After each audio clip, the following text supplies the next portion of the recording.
देखिए, अगर हम स्टेबिलिटी की बात करें तो हमने कहा था नॉर्मली ट्रांस ज्यादा स्टेबल है। उसका रीजन है, ट्रांस के ज्यादा स्टेबल होने का रीजन है कि सिस में क्या है, ग्रुप पास पास है। जैसे यहाँ पे CH3 है, यहाँ पर भी CH3 पास पास है, इनके बीच में रिपल्सन होगा। और जब सिस्टम में रिपल्सन होगा तो रिपल्सन के कारण एनर्जी बढ़ जाएगी, स्टेबिलिटी कम हो जाएगी। यहाँ पे CH3 दूर हैं, रिपल्सन कम होगा, और रिपल्सन कम होगा तो स्टेबिलिटी ज्यादा। तो सिस और ट्रांस में ट्रांस ज्यादा स्टेबल। यहाँ पे देखिए CH3 और C2H5 पास पास हैं, यहां दूर हैं। जब बल्कि ग्रुप दूर होंगे तो उनके बीच में रिपल्सन कम होगा, तो यहां पर भी ट्रांस ज्यादा स्टेबल। अब यहां पे अगर हम देखें इस केस में, तो जो रिपल्सन है वो CH3 और CH3 के बीच में है। यहाँ पे दोनों CH3 एक दूसरे से सिस हैं। यहाँ पे CH3 अपोजिट डायरेक्शन में है, ट्रांस है। यहाँ पे जो रिपल्सन लग रहा है वो CH3 और C2H5 के बीच में है। तो अब आप खुद सोचिए, CH3 के बीच में ज्यादा रिपल्सन होगा स्मॉलर ग्रुप्स के बीच में या बल्कि ग्रुप के बीच में? ऑफ कोर्स बल्कि ग्रुप जब होंगे तो ज्यादा रिपल्सन होगा, बल्कि ग्रुप। तो यहां पे रिपल्सन ज्यादा है, तो इस पर्टिकुलर केस में सिस की स्टेबिलिटी ज्यादा हो जाएगी। नॉर्मली ट्रांस ज्यादा स्टेबल होता है, बट हमेशा ट्रांस ज्यादा स्टेबल हो ऐसा जरूरी नहीं है। इन सम केसेस सिस में be more stable than trans. यहाँ पे देखिए दोनों Cl हैं, पास पास हैं, रिपल्सन होगा। Cl दूर दूर हैं, रिपल्सन कम होगा। तो यहां पर ये वाला ट्रांस वाला जो है ये ज्यादा स्टेबल है। सीधी सी बात है, जहां पे रिपल्सन कम स्टेबिलिटी ज्यादा, ये हमने लास्ट क्लास में देख लिया था। अब देखिए यहां पे ये F है और Cl है। मैं इसको थोड़ी देर बाद, फिफ्थ वाले को थोड़ी देर बाद डिस्कस करूंगा, बाकियों को पहले डिस्कस कर लेता हूं। पहली बात तो ये समझिए, ये सिस है, ये ट्रांस है। यहां पे ग्रुप पास पास हैं, रिपल्सन होगा। ग्रुप दूर दूर हैं, रिपल्सन नहीं होगा, तो ट्रांस वाला ज्यादा स्टेबल। 6 एग्जाम्पल क्लियर है क्या कि ट्रांस वाला ज्यादा स्टेबल? 7th में देखिए OH और Cl हैं। अब यहां पे हाइड्रोजन के और क्लोरीन के बीच में, हाइड्रोजन के ऊपर पार्शियल पॉजिटिव है, क्लोरीन के ऊपर निगेटिव है, तो हाइड्रोजन और क्लोरीन के बीच में यहां पे हाइड्रोजन बॉन्ड बनेगा। क्या बन जाएगा यहाँ पे? OH और Cl के बीच में हाइड्रोजन बॉन्ड। और जब हाइड्रोजन बॉन्ड बनेगा तो हाइड्रोजन बॉन्ड कब बन पाएगा? यहाँ पे OH और Cl दूर है, हाइड्रोजन बॉन्ड नहीं बनेगा। तो अगर हाइड्रोजन बॉन्ड बनेगा तो एनर्जी रिलीज होगी, और जब कोई भी मॉलिक्यूल एनर्जी रिलीज कर देगा तो स्टेबल हो जाएगा। इसलिए यहां पर भी सिस ज्यादा स्टेबल है ट्रांस से।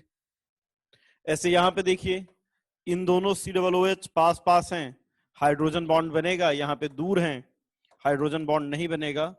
तो जहां कहीं पर भी हाइड्रोजन बॉन्ड बन सकता है, हाइड्रोजन बॉन्ड जहां बन सकता है वहां स्टेबिलिटी ज्यादा होगी। जैसे यहाँ पे हाइड्रोजन बॉन्ड बन सकता है, यहाँ पे दूर दूर है, हाइड्रोजन बॉन्ड नहीं बनेगा। तो जब हाइड्रोजन बॉन्ड नहीं बनेगा तो स्टेबिलिटी कम होगी। नेक्स्ट है डाइपोल मोमेंट। अब देखो डाइपोल मोमेंट की जो डायरेक्शन है वो होती है डोनर टू एक्सेप्टर, या जब हम केमिस्ट्री पढ़ते हैं तो डाइपोल मोमेंट की डायरेक्शन पॉजिटिव टू नेगेटिव होती है। जिसके ऊपर पॉजिटिव चार्ज है उससे नेगेटिव चार्ज वाले की तरफ। ठीक है। अब अगर हमारे पास CH3 है और ये भी CH3 है, ये कार्बन है, तो देखो ये कार्बन कैसा है? sp2 hybridised. और ये कार्बन कैसा है? sp3 hybridised. तो अब sp3 हाइब्रिडाइज्ड कार्बन और sp2 कार्बन में ज्यादा इलेक्ट्रोनेगेटिव कौन होता है? sp2 वाला या sp3 वाला? जरा बताइए, ज्यादा इलेक्ट्रोनेगेटिव कौन है? sp2 और sp3 में sp2 वाला ज्यादा इलेक्ट्रोनेगेटिव है। तो जो ज्यादा इलेक्ट्रोनेगेटिव है वो इलेक्ट्रॉन लेगा, और जो इलेक्ट्रॉन लेगा उस पे पार्शियल नेगेटिव, और जो इलेक्ट्रॉन देगा उस पे पार्शियल पॉजिटिव, है ना? तो डाइपोल की डायरेक्शन क्या हो गई? Donor to acceptor, positive to negative, positive to negative, या कह सकते हैं डोनेट करने वाले से एक्सेप्ट करने वाले की तरफ, या ऐसा कह सकते हैं कि high electronegative to low electronegative, इन तीनों में से कोई भी एक देख लो, donor to acceptor, positive to negative, या हाई इलेक्ट्रोनेगेटिव से लो इलेक्ट्रोनेगेटिव। जैसे यहां पर भी ये CH3 है, इस पे पार्शियल पॉजिटिव, कार्बन पे पार्शियल नेगेटिव, तो दोनों डाइपोल इस डायरेक्शन में आए।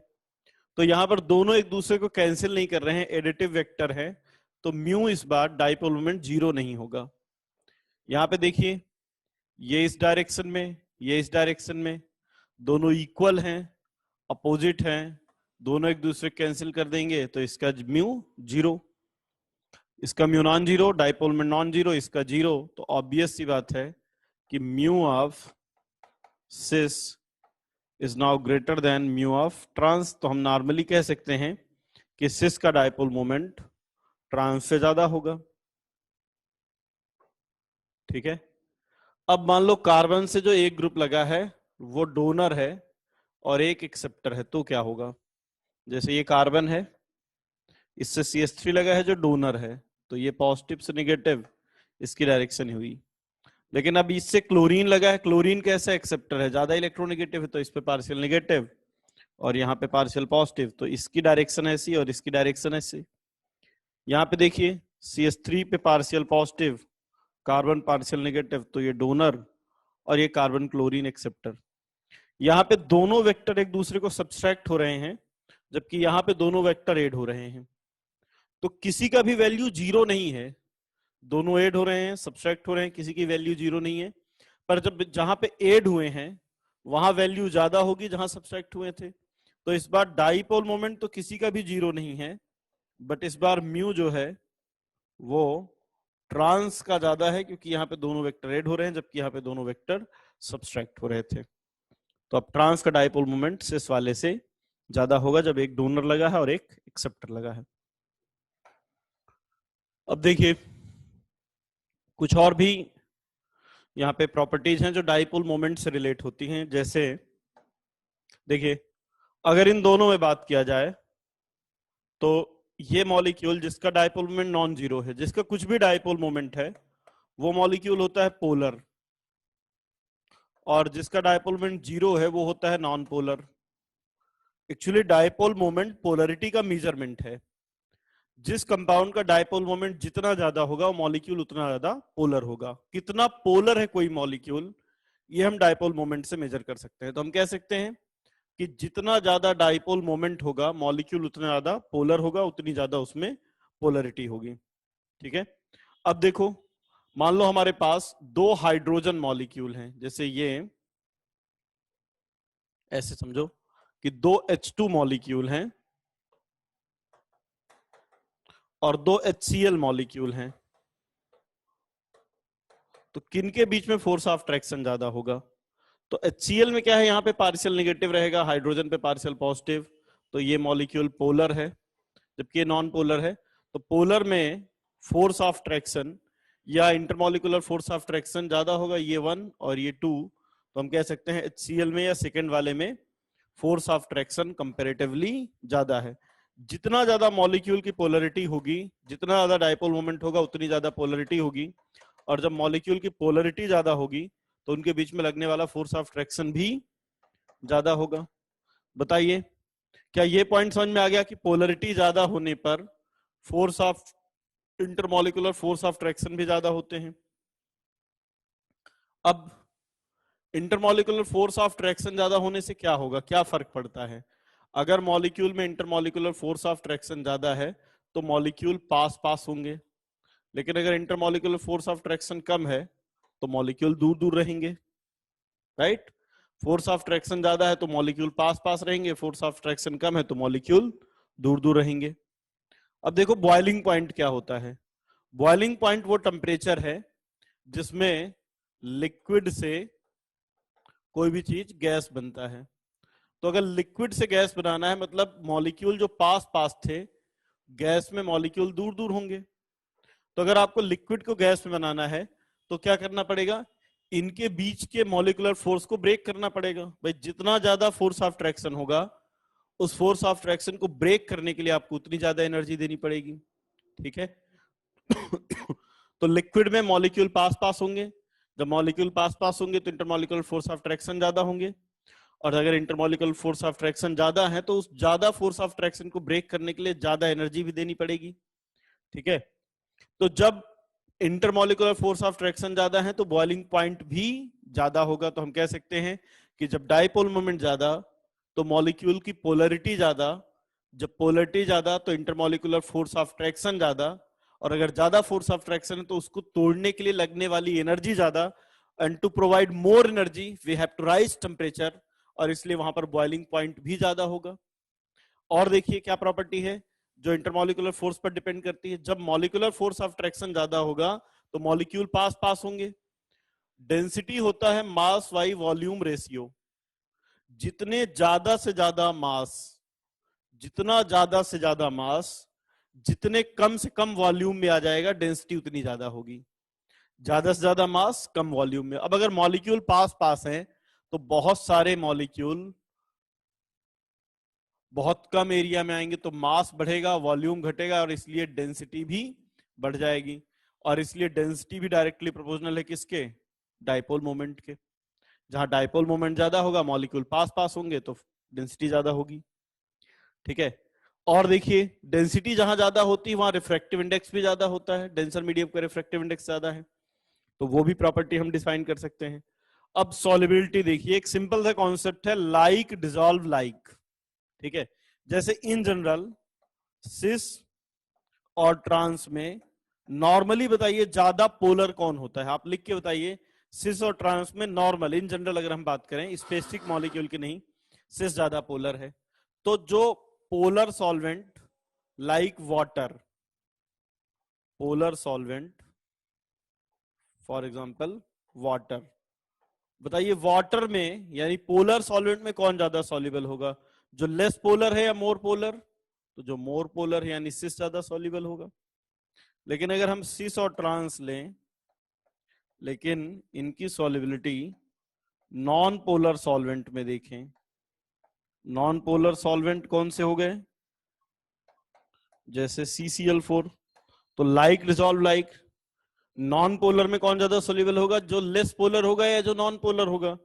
Normally trans non polar solvent में ज्यादा सोल्यूबल होते हैं। क्या ये बात आपको समझ में आ गई कि सारी प्रॉपर्टी किस तरह से डाइपोल मोमेंट पर ही डिपेंड कर रही है कहीं ना कहीं? चाहे वो डेंसिटी हो, बॉइलिंग पॉइंट हो, रिफ्रैक्टिव इंडेक्स हो, सोल्युबिलिटी हो, या इंटरमॉलिक्यूलर फोर्स ऑफ अट्रैक्शन हो। यस, तो नोट कर लीजिए इसको। देखिए जो मेल्टिंग पॉइंट है वो बहुत सारे फैक्टर पर डिपेंड करता है, जिनमें सबसे इंपॉर्टेंट फैक्टर है पैकिंग इफिशियंसी। क्योंकि जो मेल्टिंग पॉइंट होता है वो किसी सॉलिड का होता है, और जब कोई भी सॉलिड क्रिस्टलाइज होता है तो इस तरह से वो लैटिस बनाता है, इस तरह से, है ना? सॉलिड स्टेट में आपने पढ़ा भी होगा, क्रिस्टल लैटिस में एटम इस तरह से अरेंज होते हैं। अब अगर किसी मॉलिक्यूल की पैकिंग इफिशियंसी ज्यादा है, इसका मतलब मॉलिक्यूल क्लोज है, तो जितनी ज्यादा पैकिंग इफिशियंसी होगी वाइड उतने कम होंगे, और जब पैकिंग इफिशियंसी ज्यादा होगी तो मेल्टिंग पॉइंट भी ज्यादा होगा, क्योंकि मॉलिक्यूल क्लोजली पैक होंगे। अब एक बात समझिए कि कब पैकिंग इफिशियंसी ज्यादा होती है? जितने ज्यादा सिमेट्रिकल मॉलिक्यूल होंगे पैकिंग इफिशियंसी उतनी ज्यादा होगी। जैसे मान लीजिए हमारे पास एक रूम है, उस रूम में मुझे बहुत सारे क्यूब रखने हो, एक केस ऐसा है, और दूसरा केस ऐसा है कि उस रूम में मुझे बहुत सारे फुटबॉल रखने हो। आप बताइए मैं क्या ज्यादा रख पाऊंगा, क्यूब या फुटबॉल? क्यूब, क्योंकि क्यूब मोर सिमेट्रिकल है। ट्रांस में क्या है, इलेक्ट्रॉनिक डिस्ट्रीब्यूशन ऐसा है कि ऊपर और नीचे इक्वल इलेक्ट्रॉन डिस्ट्रीब्यूटेड है, लेकिन यहां पर एक ही साइड में सारे इलेक्ट्रॉन डिस्ट्रीब्यूटेड है, यहाँ पे ऊपर और नीचे दोनों इलेक्ट्रॉन डिस्ट्रीब्यूटेड है। लेकिन ट्रांस में क्या है, सारे इलेक्ट्रॉन एक ही साइड में है।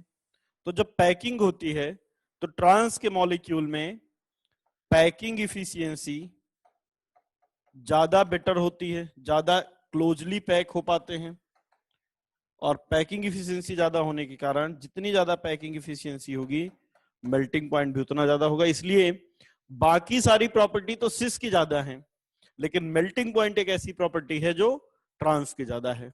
ज्योमेट्रिकल के बाद हम नेक्स्ट टॉपिक स्टार्ट कर रहे हैं, ऑप्टिकल आइसोमेरिज्म।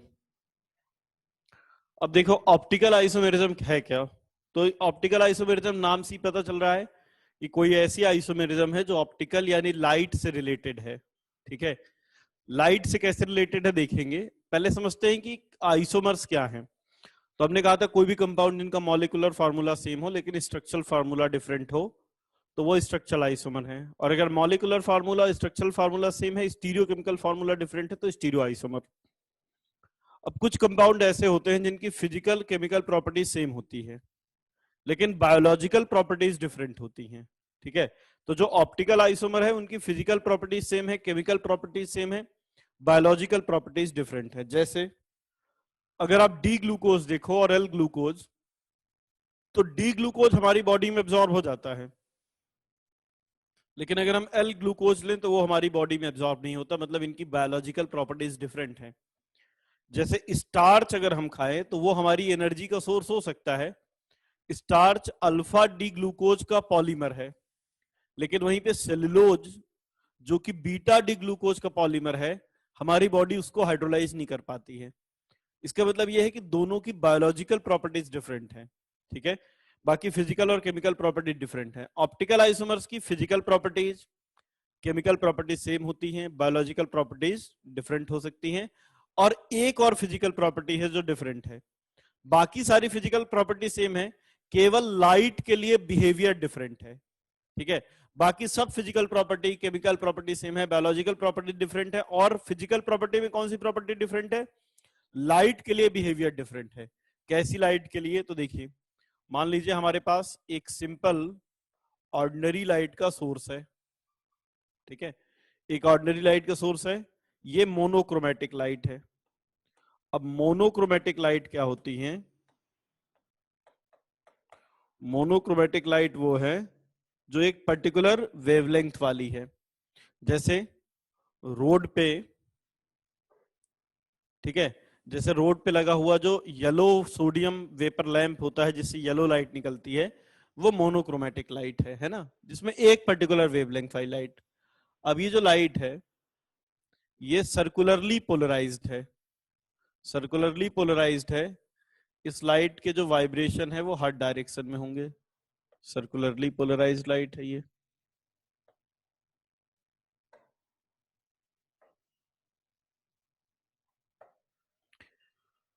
अब ये है non polarised light, non polarised light. ठीक है, इसके वाइब्रेशन हर डायरेक्शन में है, लेकिन अगर इस लाइट को हम एक पर्टिकुलर डिवाइस से पास करें, इस डिवाइस का नाम है पोलेराइड।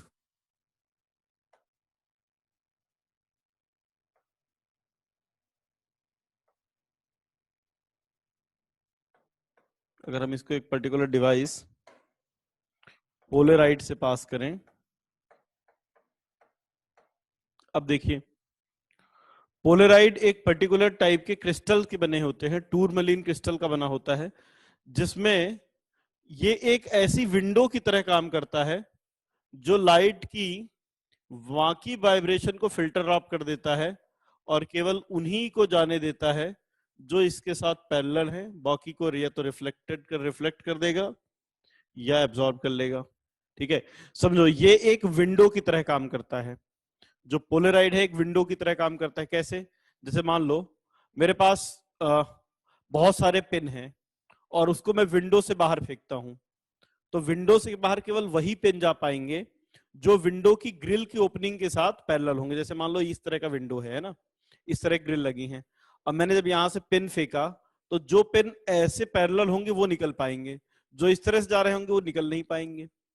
तो पोलराइड का काम क्या है, जितनी लाइट आ रही है उसमें से केवल कुछ लाइट को अंदर पास होने देना, और अब जो लाइट मिलेगी वो हो जाएगी प्लेन पोलराइज्ड लाइट। जो इसके साथ ओपनिंग के साथ पैरेलल थे उनको तो आने दिया, बाकी को फिल्टर्ड ऑफ कर दिया, और इस लाइट को कहते हैं हम प्लेन पोलराइज्ड लाइट। अगली बार से मैं इसके लिए टर्म यूज करूंगा पीपीएल, प्लेन पोलराइज्ड लाइट। अब देखो पोलराइड के सनग्लास भी मिलते हैं गर्मियों के दिनों में, जब लाइट हमारी आंखों पे बहुत ज्यादा लाइट आती चुभती है तो हम पोलराइड सनग्लास यूज करते हैं, जिससे कुछ लाइट ऐसी है जो अंदर आ ही नहीं पाती, तो हमें ऑब्जेक्ट दिखता भी रहता है और लाइट भी हमारी आंखों पे कम आती है। सनलाइट सनग्लासेस आते हैं पोलराइड वाले, है ना। अगर मान लो मैं दो सनग्लास लेता हूं पोलराइड को, अब एक सनग्लास को मैं ऐसा रखा और दूसरा ऐसा रखा, तो हमें ऑब्जेक्ट दिखता जाएगा इस तरह से, है ना, ऐसा रखा तो। अब अगर कोई ऐसा हमने रखा कि एक सनग्लास इस साइड से रखा और एक सनग्लास ऐसा रखा, तो हमें ऑब्जेक्ट दिखना बंद हो जाएगा, क्योंकि ये वाली लाइट आने दे रहा था और ये इन लाइट्स को आने नहीं देगा। तो अगर दो पोलराइड सनग्लास रखें और दोनों को एक दूसरे के परपेंडिकुलर कर दें, तो फिर हमें ऑब्जेक्ट दिखना बंद हो जाएगा। ठीक है, तो अभी जो लाइट मिली है प्लेन पोलराइज लाइट है। अब अगर यहां पे हम प्लेन पोलराइज्ड लाइट के पाथ में, प्लेन पोलराइज्ड लाइट के पाथ में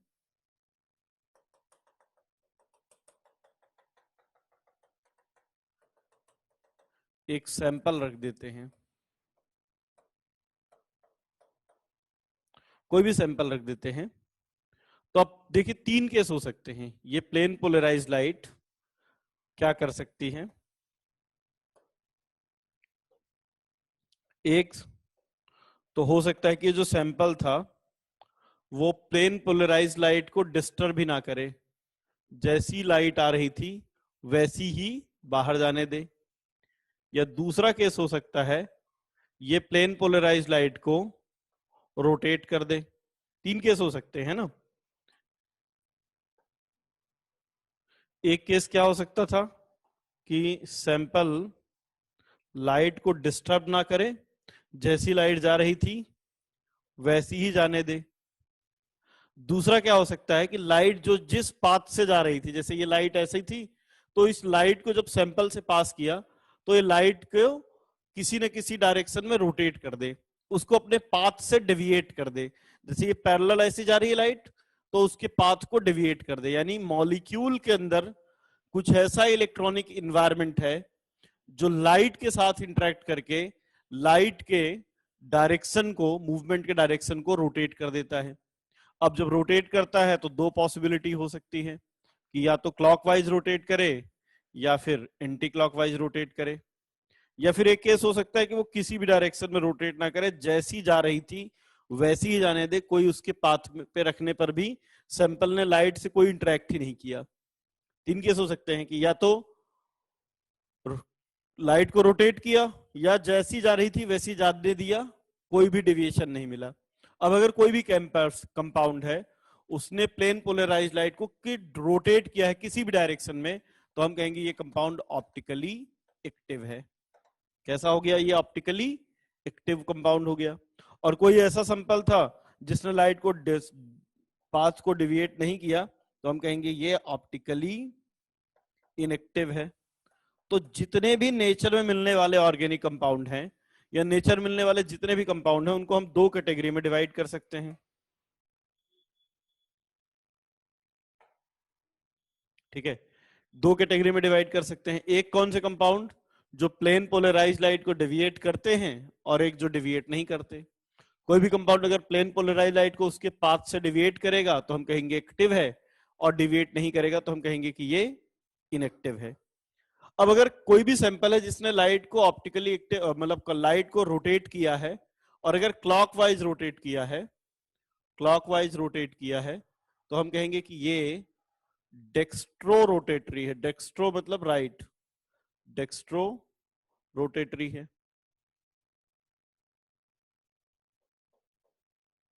और इसको स्मॉल डी या पॉजिटिव से डिनोट करेंगे। और अगर उसने लेफ्ट में रोटेट किया है तो हम कहेंगे ये लीवो रोटेटरी है, इसको स्मॉल एल से या नेगेटिव से डिनोट करेंगे। और कोई ऐसा भी कंपाउंड हो सकता है जिसने लाइट को किसी भी डायरेक्शन में रोटेट ही ना किया हो। अब अगर सैंपल ने लाइट को किसी भी डायरेक्शन में रोटेट नहीं किया है, तो इसके तीन कारण हो सकते हैं। तीन कारण हो सकते हैं जब कोई भी कंपाउंड लाइट को रोटेट नहीं करता।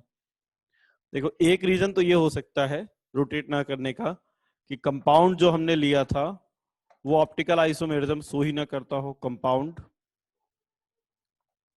Does not show optical isomerism. अगर कोई कंपाउंड ऑप्टिकल आइसोमेरिज्म शो ही नहीं करता है तो वो कभी लाइट को रोटेट नहीं करेगा।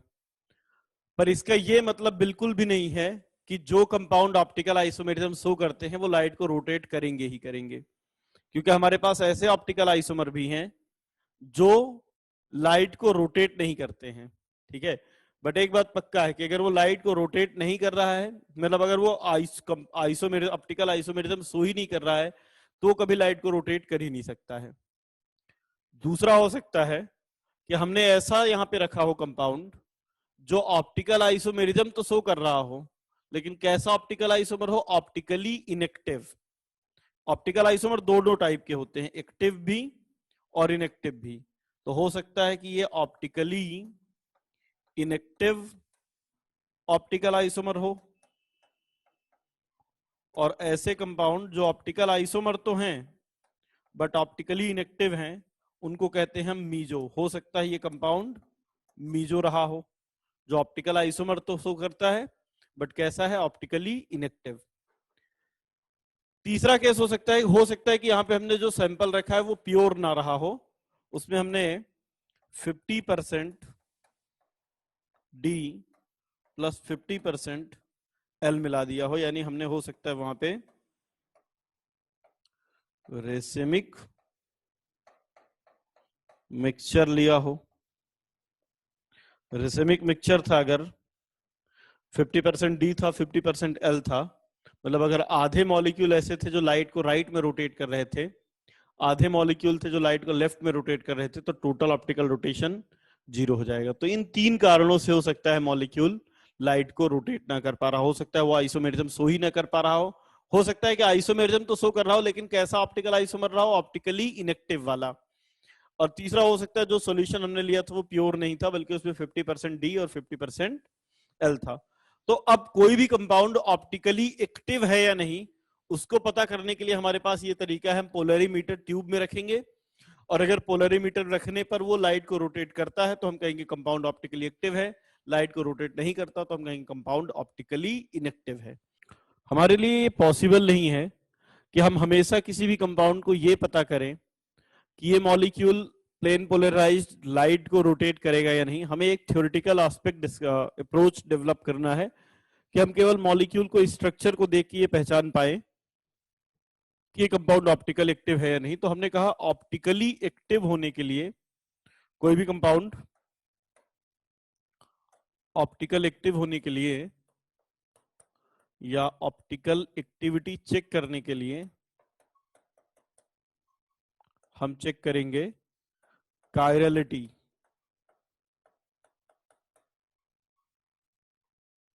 ठीक है, अगर कोई मॉलिक्यूल कायरल है तो वो डेफिनेटली ऑप्टिकली एक्टिव होगा। लिखिए, एक पॉइंट यहां पे नोट कर लीजिए, chirality is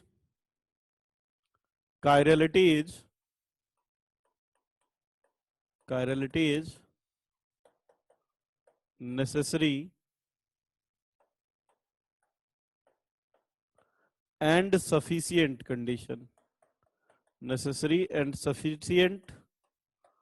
condition for optical activity. अगर किसी मॉलिक्यूल में कायरलिटी है तो मॉलिक्यूल डेफिनेटली ऑप्टिकली एक्टिव होगा। ठीक है, अगर कोई मॉलिक्यूल कायरल नहीं है तो ऑप्टिकली एक्टिव भी नहीं होगा। अब ना यहाँ पे कायरलिटी से और कायरल कार्बन से बहुत लोग कंफ्यूज आते हैं। लोगों को यह लगता है कि कायरलिटी और कायरल कार्बन एक ही है, जबकि दोनों पूरी तरह से डिफरेंट है। कायरल कार्बन का मतलब होता है कोई ऐसा कार्बन एटम जिससे लगे हुए चारों ग्रुप डिफरेंट हो, तो वो कायरल कार्बन या कायरल एटम है। जबकि कायरलिटी जो टर्म है वो अलग है। कायरलिटी का मतलब होता है, जो कायरलिटी वर्ड आया है ना वो हैंडनेस से आया है। कायरलिटी हैंडनेस, जैसे हमारे दोनों हैंड, देखिए दोनों एक जैसे दिखते हैं ना, फिर भी एक जैसे नहीं है। ठीक है, हमें थोड़ा बहुत कायरलिटी का नॉलेज है। ठीक है, जैसे हमारे पैरों के जूते, दोनों पैरों के जूते एक जैसे दिखते हैं, पर क्या दोनों एक जैसे हैं? नहीं। आप लेफ्ट पैर का जूता लेफ्ट में पहनते हैं, राइट वाला राइट में पहनते हैं। जैसे हमारे हैंड ग्लव्स, जब हम हैंड ग्लव्स खरीदने जाते हैं तो दोनों हाथों के हैंड ग्लव्स एक जैसे होते हैं, एक जैसे दिखते हैं, फिर भी लेफ्ट वाला राइट वाले से अलग होता है। ठीक है, तो ऐसे ऑब्जेक्ट जो एक जैसे दिख भी रहे हैं फिर भी एक दूसरे से डिफरेंट हैं, ऐसे ऑब्जेक्ट कायरल हैं। ठीक है, छोटे बच्चों को कायरलिटी का नॉलेज नहीं होता, तो वो क्या करते हैं, किसी भी पैर का जूता किसी भी पैर में पहन लेते हैं, फिर मम्मा बताती हैं कि नहीं बेटा ये लेफ्ट में पहनो, ये राइट में पहनो। ठीक है, हमें थोड़ा बहुत कायरलिटी का नॉलेज है ना। जैसे मान लो आप डॉक्टर बन गए है ना, आपके पास कोई पेशेंट आया, पेशेंट के दोनों हाथ कटे हुए थे, तो आप देखोगे ना कि उसका लेफ्ट हैंड कौन सा है, राइट हैंड कौन सा है, या कोई भी हाथ कहीं भी लगा दोगे, नहीं देखा जाता है, देखते हैं ना हम। तो कायरलिटी का हमारे पास, हमें नॉलेज है कायरलिटी का, बस हमें पता नहीं है कि हमें कायरलिटी पता है। ठीक है, चलिए, कायरलिटी का मतलब होता है कोई भी ऐसा ऑब्जेक्ट जो अपनी मिरर इमेज को पूरी तरह से ना ढके। जो भी molecule non superimposable mirror image बनाएंगे वो कायरल होते हैं। जैसे हमारे हाथ अगर देखें, अगर मैं यहाँ पे मिरर लगा दूं तो बिल्कुल ऐसी इमेज बनेगी, और अगर मैं इस इमेज को उठा के इसके ऊपर रखूं तो ये देखो, इसको पूरी तरह से ढक पा रहा है क्या, ढक पा रहा है क्या, नहीं ढक पा रहा है, तो ये कैसा हुआ, कायरल हुआ। कायरलिटी का मतलब है non superimposability of mirror image. Non superimposable मतलब पूरी तरह से ढक लेना, नॉन सुपर इंपोजेबल मतलब पूरी तरह से ना ढकना। Non superimposability of mirror image. कोई भी ऑब्जेक्ट अगर उसको पूरी तरह से सुपर इंपोज नहीं कर रहा है तो non superimposable mirror image बनाएगा। और किसी भी ऑब्जेक्ट की, ठीक है, किसी भी ऑब्जेक्ट की अगर mirror image non superimposable है तो हम कहेंगे वो मॉलिक्यूल ऑप्टिकली एक्टिव है। कायरलिटी का मतलब ही होता है non superimposability of mirror image. But check कैसे करें कि कौन से ऑब्जेक्ट की मिरर इमेज उसके ऊपर नॉन सुपर इंपोजेबल है? तो इस तरह से हमारे लिए पॉसिबल नहीं है कि कोई भी स्ट्रक्चर लें हम, फिर उसकी मिरर इमेज ड्रॉ करें, फिर उसको ऊपर ओवरलैप करें, फिर देखें कि ढक रहा है या नहीं ढक रहा है। तो उसके लिए हमने दूसरा तरीका देखा कि कोई भी ऐसा ऑब्जेक्ट जिसमें अब्सेंस ऑफ सिमेट्री होगी, जिसमें सिमेट्री एब्सेंट होगी, ठीक है, जिस मॉलिक्यूल में सिमेट्री एब्सेंट है वो अपनी मिरर इमेज को पूरी तरह से ओवरलैप नहीं करेगा, वो कायरल होगा, वो ऑप्टिकली एक्टिव होगा। इसके अलावा अगर किसी मॉलिक्यूल में सिमेट्री प्रेजेंट है तो, अब्सेंट नहीं बल्कि सिमेट्री प्रेजेंट है, तब क्या होगा, ऐसा हर मॉलिक्यूल जिसमें सिमेट्री प्रेजेंट है वो अपनी मिरर इमेज को पूरी तरह से ढक लेता है। और जब मिरर इमेज को पूरी तरह से ढक लेगा तो ऐसा मॉलिक्यूल कायरल नहीं बल्कि अकायरल होगा। और अगर अकायरल है तो ऑप्टिकली एक्टिव की जगह वो ऑप्टिकली इनएक्टिव हो जाएगा।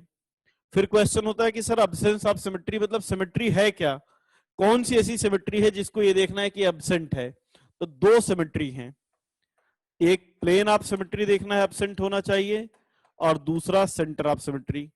अगर किसी मॉलिक्यूल में ये दोनों चीजें एब्सेंट हैं, प्लेन ऑफ सिमेट्री और सेंटर ऑफ सिमेट्री, तो अब अगली बार से हम सीधे कहेंगे कि plane of symmetry centre of symmetry absent है तो मॉलिक्यूल ऑप्टिकली एक्टिव होगा। अगर इन दोनों में से कोई भी एक प्रेजेंट है तो फिर मॉलिक्यूल ऑप्टिकली इनएक्टिव। तो ऑप्टिकल एक्टिविटी के लिए आपको क्या देखना है, केवल ये देखना है कि पीओएस और सीओएस एब्सेंट होने चाहिए, बस, बाकी कुछ भी देखने की जरूरत नहीं है। नोट कर लीजिए इसको, फिर आगे चलते हैं। देखो, पीओएस का मतलब है प्लेन ऑफ सिमेट्री, पीओएस मतलब प्लेन ऑफ सिमेट्री। पीओएस क्या है, प्लेन ऑफ सिमेट्री क्या है, ये एक ऐसा इमेजिनरी प्लेन है जो मॉलिक्यूल को दो इक्वल पार्ट में डिवाइड कर देगा। लिख लीजिए, it is an imaginary plane, imaginary plane passing through molecule in such a way that divide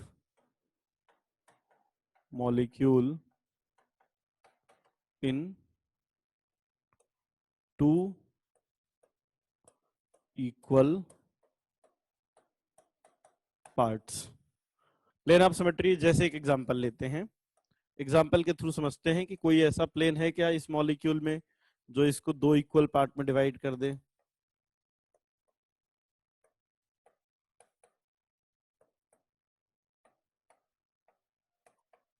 देखिए इस मॉलिक्यूल में कोई भी ऐसा प्लेन दिख रहा है जो मॉलिक्यूल को इक्वल पार्ट में डिवाइड कर दे? तो अगर हम ठीक से देखें तो यहाँ पे ये एक ऐसा प्लेन है जो मॉलिक्यूल को दो इक्वल प्लेन में डिवाइड कर देगा। अपर पार्ट लोअर पार्ट का जस्ट मिरर इमेज है, तो हम कहेंगे इस मॉलिक्यूल में प्लेन ऑफ सिमेट्री प्रेजेंट है। और अगर प्लेन ऑफ सिमेट्री प्रेजेंट है तो मॉलिक्यूल फिर अकायरल हो जाएगा, ऑप्टिकली एक्टिव नहीं रहेगा।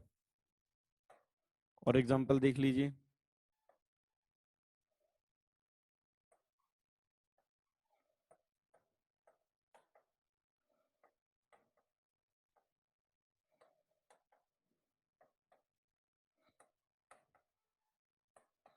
अब इस मॉलिक्यूल को देखें तो इस मॉलिक्यूल में कोई भी ऐसा प्लेन नहीं है जो इक्वल पार्ट में डिवाइड कर पाए, तो इसमें पीओएस नहीं है, ये मॉलिक्यूल ऑप्टिकली एक्टिव पीओएस नहीं है और इसलिए ये ऑप्टिकली एक्टिव होगा।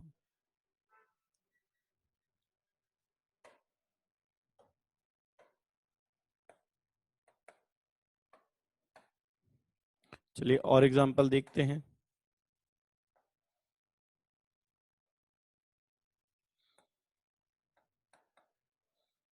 ये ऐसा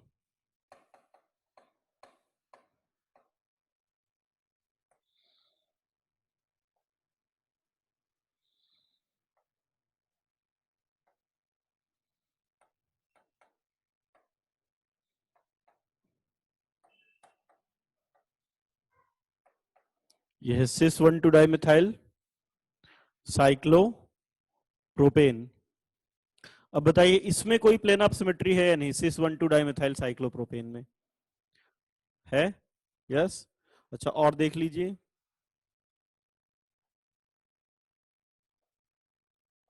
ये CH3 H CH3 H, ठीक है। अब देखिए यहां पे अगर हम देखें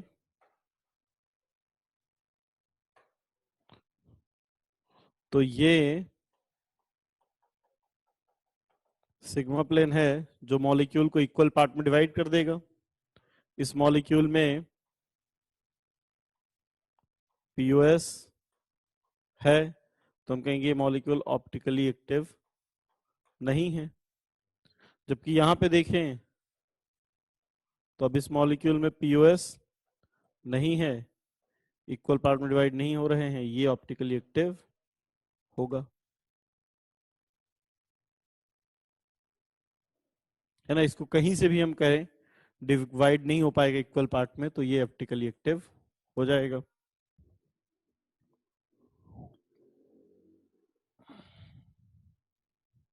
चलिए आगे नेक्स्ट।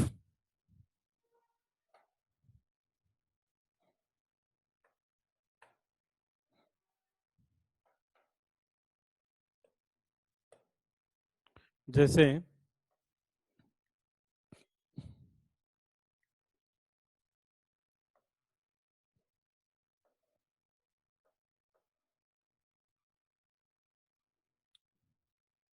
इसको अगर हम ऐसा बना दें,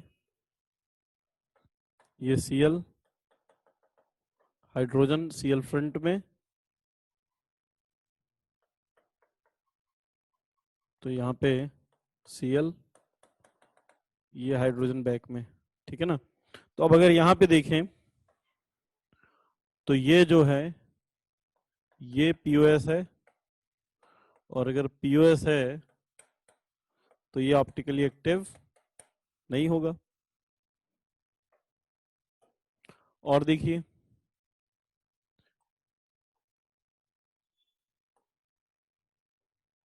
जैसे साइक्लोहेक्सेन है,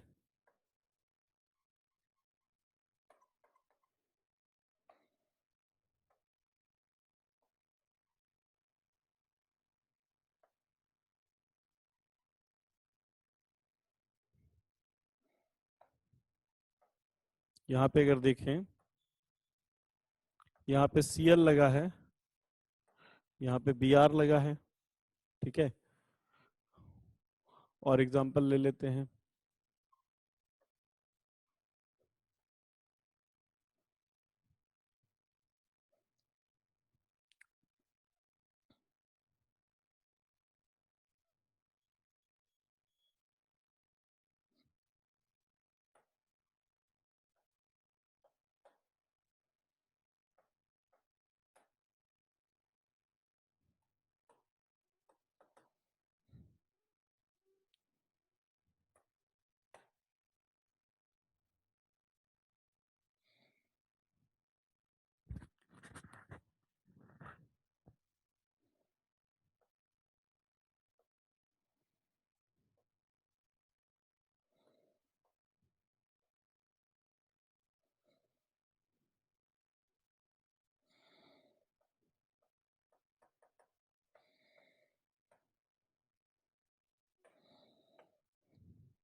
ठीक है, ये एग्जाम्पल है, और इन एग्जाम्पल्स में हमें देखना है कि कौन से मॉलिक्यूल ऐसे होंगे जिनमें प्लेन ऑफ सिमेट्री होगी।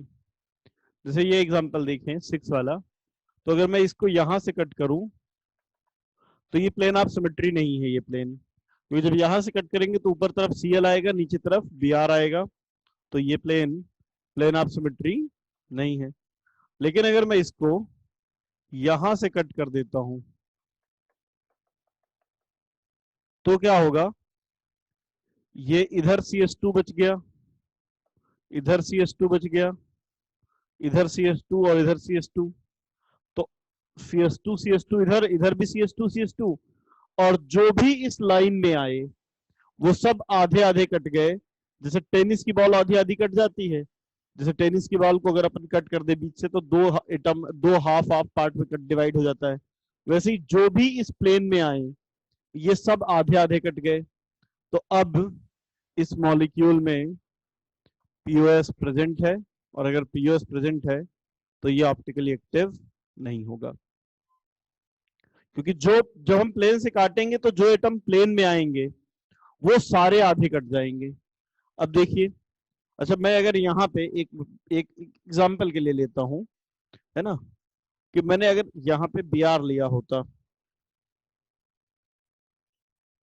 अगर मैंने यहाँ पे Br लिया, Br की जगह मान लीजिए मैंने यहाँ पे Cl ले लेता हूँ, 1 मिनट के लिए मैंने यहाँ पे Cl ले लिया, तो अब क्या है, इस मॉलिक्यूल में दिख रहा है कि यहां से प्लेन ऑफ सिमेट्री है, यहां से ये दो इक्वल पार्ट में डिवाइड हो रहा है। बट प्रॉब्लम ये है कि मैंने यहाँ पे Cl ना लेकर के Br ले रखा है, तो ये वाली प्लेन ऑफ सिमेट्री तो इसमें है नहीं, ठीक है। लेकिन इस मॉलिक्यूल में बेंजीन कैसा है, प्लेनर है, ठीक है। बेंजीन कैसा मॉलिक्यूल है, प्लेनर है, और जो प्लेनर मॉलिक्यूल होगा उसमें सभी एटम एक ही प्लेन में आएंगे। ये पूरा मॉलिक्यूल कैसा है, प्लेनर। और अगर कोई भी मॉलिक्यूल प्लेनर है तो उसके सभी एटम एक ही प्लेन में आएंगे, ठीक है। तो अगर मैं इस मॉलिक्यूल को इसी के प्लेन में कट कर दूं, ये पूरा का पूरा एक प्लेन में था, जब यहां से कट करेंगे तो सारे एटम इस तरह से कटेंगे कि हर एटम कट गया, सारे कट गए। ये कार्बन भी कट गया, इसी के प्लेन में काटा है ऐसा, ये वाले भी सारे के सारे इस तरह से कटे कि आधे आधे एटम आगे तरफ और आधे एटम बोर्ड के पीछे तरफ। जैसे सैंडविच होती है ना, सैंडविच को कट करना है तो अब एक तो आप ऐसा सीधा काट सकते हो सैंडविच को, एक बार कुछ लोग डायगोनली भी सैंडविच कट करते हैं, ठीक है। जैसे मान लो ये मेरे पास है सैंडविच, है ना। ये सैंडविच है, इसको मुझे कट करना है, तो मैं कैसे कट कर सकता हूँ? एक तो यहां से कट कर सकता हूँ, एक यहां से कट कर सकता हूँ, और एक डायगोनली भी सैंडविच कट कर सकते हैं। लेकिन मैंने एक दूसरा तरीका चुना, मैंने सैंडविच को ऐसा काटा, ये इस तरह से काट दिया कि आधा, एक ब्रेड इधर आगे की तरफ आ गई और एक ब्रेड पीछे की तरफ आ गई। इस तरह से काटा कि पूरा इसमें ऐसे काट दिया, स्लाइस बनाता हुआ काट दिया, आधा इधर आधा आगे। तो जब हम इसको यहाँ पे कट करेंगे तो ये सारे के सारे एटम Cl Br सब के सब कट जाएंगे इस तरह से कि आधे आगे और आधे पीछे। तो इसमें एक प्लेन ऑफ सिमेट्री हो जाएगी, कौन सी? स्लाइस प्लेन ऑफ सिमेट्री हो जाएगी इसको। और अगर पीओएस प्रेजेंट है तो फिर ये मॉलिक्यूल ऑप्टिकली एक्टिव नहीं होगा। इनफैक्ट यहां पे हमें एक पॉइंट नोट करने की जरूरत है। चलिए एक पॉइंट लिखिए, एक पॉइंट नोट कीजिए। Every planar molecule, every planar molecule essentially have every planar molecule essentially have slice plane of symmetry.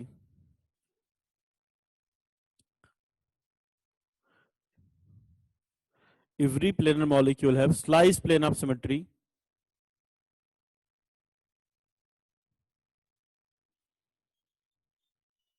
Hence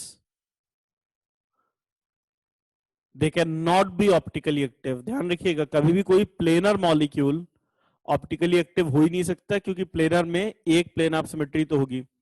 every planar molecule essentially have one plane of symmetry. कौन सी plane of symmetry? One plane of symmetry, slice plane of symmetry. Hence they cannot be optically active. Planar molecule कभी optically active हो ही नहीं सकता। 7 में US है। अब 8th वाले एग्जांपल में देखो, बिल्कुल वैसा ही है सेम। इसको मैं अगर यहां से कट करूंगा तो आधे CH2 इधर बच गया, CH2 इधर, और जो इस प्लेन में आया, जैसे Cl आया तो वो आधा इधर चला गया आधा इधर चले गया, Br आधा इधर आधा इधर, तो इसमें भी पीओएस है। और अगर पीओएस है तो ये भी ऑप्टिकली एक्टिव नहीं होगा।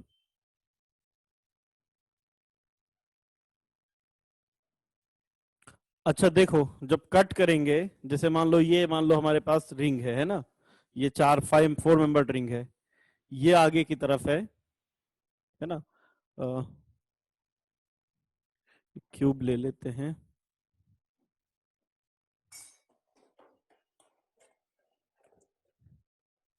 समझो ये एक क्यूब है ना। जब इसको कट करेंगे तो जो आगे था, इस तरह से कट करने पर जो आगे है वो भी कटेगा और जो पीछे है वो भी कटेगा, आगे और पीछे वाले दोनों कटेंगे। जब काठी अपन इस प्लेन, जैसे ये ऐसा है ना, ये आगे था तो आगे है ना, हम काट ऐसा रहे पूरा इस तरह से काटा है, तो आगे जो था वो भी कट गया और जो पीछे है वो भी कट गया। जब इस प्लेन से काटेंगे तो इस प्लेन में जो आगे आ रहा है वो भी कटेगा, जो पीछे आ रहा है वो भी कटेगा, दोनों कटेंगे, आगे वाले भी पीछे वाले भी। समझो, ऐसे एक पेन और चाहिए मुझे, समझ रहा जरा। ये सेल है, इस तरह से काटा है ऐसा, ये अभी एक आगे की तरफ है, ये ऐसा है, एक आगे की तरफ एक पीछे की तरफ। तो जब कट करेंगे तो आगे वाला इस तरह से कट किया है, तो आगे वाला भी कटेगा पीछे वाला भी कटेगा, दोनों कटेंगे। तो उससे फर्क नहीं पड़ता कि आगे है या पीछे है, कटेंगे दोनों। ठीक है, चाहे आगे हो या पीछे हो, आगे और पीछे वाले दोनों कट जाएंगे। क्योंकि हमने काटा कैसा है, ऐसा नहीं काटा है, ऐसा इस प्लेन, पूरा प्लेन काट दिया है। ठीक है, यहां पे अगर मैं इसको ऐसे काटता हूं तो भी इक्वल पार्ट में डिवाइड नहीं होगा, ऐसे काटता हूं तो ये CH3 तो कट जाएगा लेकिन इधर डबल बॉन्ड बन जाएगा, तो इसमें पीओएस नहीं है और ये ऑप्टिकली एक्टिव होगा। अब देखिए 10th एग्जाम्पल की बात करते हैं। तो देखने से कई सारे लोगों को लगता है कि सर इसको इस तरह से काट दो, ऐसे, ऐसे काट दो कि ये पूरा इस तरह से कट जाए कि सारे के सारे आधे आगे की तरफ और आधे पीछे की तरफ। तो बहुत सारे लोगों को लगता है कि ये मॉलिक्यूल प्लेनर है, बट एक्चुअली अगर देखा जाए तो ये मॉलिक्यूल प्लेनर नहीं है। मॉलिक्यूल है कैसा समझिए। इस मॉलिक्यूल में ये वाली जो वैलेंसी है, ध्यान समझिएगा, ये वैलेंसी वर्टिकल है। तो अगर ये वर्टिकल है तो जो अगला पाई बॉन्ड होगा वो हॉरिजॉन्टल होगा। अब अगर ये पाई बॉन्ड हॉरिजॉन्टल है तो ये पाई बॉन्ड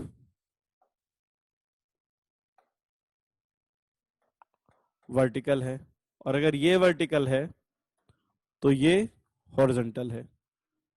मतलब एक ऐसा समझो, अगर एक ऐसा है वर्टिकल तो अगला हॉरिजॉन्टल, अगर एक वर्टिकल तो दूसरा हॉरिजॉन्टल। मैं इसको समझाता हूं कैसे, ध्यान से देखना। सेल थोड़ा छोटे पड़ रहे हैं। ये देखो, जब मैं इसको ऐसा रख रहा हूं तो वर्टिकल है ना, ये वर्टिकल, और जब मैं इसको ऐसा रखता हूं तो ये हॉरिजॉन्टल। ये वर्टिकल और ये हॉरिजॉन्टल, वर्टिकल हॉरिजॉन्टल। ठीक है, देखो जैसे मान लो ये हमारे पास दो मार्कर हैं, तो ये जब मैं इसको ऐसा रख रहा हूं तो ये वर्टिकल है, ये वर्टिकल प्लेन में। अब यहां पे क्या है कि अगर ये दोनों वर्टिकल हैं, CH3 और H ये वर्टिकल है, ठीक है, तो आखिरी वाले जो दोनों हैं वो हॉरिजॉन्टल।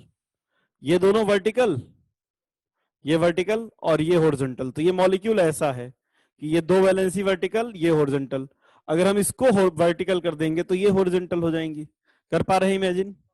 अगर ये वर्टिकल तो ये हॉरिजॉन्टल, ऐसा हॉरिजॉन्टल। ये अगर दोनों वर्टिकल होते तो ये पूरे एक प्लेन में आ गए, लेकिन अभी कैसा है, एक वर्टिकल एक हॉरिजॉन्टल। समझ में आया क्या? Non planar. क्लियर हो गया? एक वर्टिकल एक हॉरिजॉन्टल। तो भैया जब ये नॉन प्लेनर है तो एक बात तो आपको समझनी होगी कि अगर नॉन प्लेनर है तो आप इसको स्लाइस करेंगे भी। अगर चलो ये नॉन प्लेनर है, इसकी हम स्लाइसिंग कर भी देते हैं। यहां से स्लाइस करना शुरू किया, यहां से स्लाइस करना शुरू किया। जब मैंने इसको इस प्लेन से कट किया, इस प्लेन से, तो ये CH3 और ये H कट गए, लेकिन यहाँ पे CH3 बचा, यहाँ पे H बचा, तो प्लेन ऑफ सिमेट्री नहीं आई। और अगर मैं इसको हॉरिजॉन्टल कट करूंगा तो ये दोनों तो कट जाएंगे, क्योंकि इस प्लेन में ला रहे हैं, ये दोनों एक ही प्लेन में हैं, तो ये तो कट जाएंगे। लेकिन ये ऊपर प्लेन में था, ये नीचे, तो ये नहीं कटेगा। CH3 ऊपर, हाइड्रोजन नीचे। आ रही बात समझ में? क्लियर हुआ क्या? तो ये नॉन प्लेनर है, इसमें POS नहीं होगा, और इसलिए चूंकि POS नहीं है, इसलिए ये मॉलिक्यूल ऑप्टिकली एक्टिव होगा। यस। अगला वाला देखिए, ध्यान से देखिएगा। अगर ये वैलेंसी वर्टिकल है तो ये हॉरिजॉन्टल है, अगर ये हॉरिजॉन्टल तो ये वर्टिकल, ये वर्टिकल तो अगला हॉरिजॉन्टल, अगला हॉरिजॉन्टल तो ये वर्टिकल। इसका मतलब ये हुआ, इस बार मॉलिक्यूल कैसा है कि पहले अगर ये दो वर्टिकल हैं, है ना, अगर इन दोनों को मैंने वर्टिकल प्लेन में रखा तो लास्ट वाले भी वर्टिकल प्लेन में, मतलब ये सारे के सारे एक प्लेन में आ गए। और जब सारे के सारे एक प्लेन में आ गए तो मैं अगर इसको यहां से कट कर दूं तो सारे एटम इस तरह से कटेंगे कि आधे आगे आगे पीछे। अगर ये ऐसा होता तो फिर ऐसे नहीं कट पाते, ये तो कट जाते लेकिन ये आगे पीछे रह जाता। तो अब ये मॉलिक्यूल चूंकि प्लेनर है, इसमें POS होगा, तो ये ऑप्टिकली एक्टिव नहीं होगा।